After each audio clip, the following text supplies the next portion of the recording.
La fabricación aditiva es un proceso de producción que utiliza una impresora 3D para crear objetos tridimensionales, capa por capa a partir de un modelo digital. La fabricación aditiva se ha utilizado en la industria aeroespacial durante décadas para producir piezas complejas y ligeras. La impresión 3D permite la creación de piezas de geometría compleja y diseño personalizado que serían difíciles o imposibles de producir con métodos tradicionales de fabricación. La impresión 3D es una técnica de producción mucho más rápida que los métodos de producción tradicionales. La creación de piezas de una sola vez puede llevar solo horas, en lugar de semanas o meses.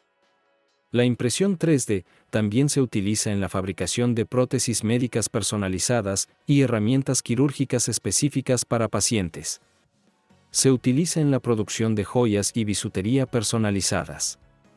Y en la fabricación de piezas para la industria de la moda, incluyendo zapatos y ropa.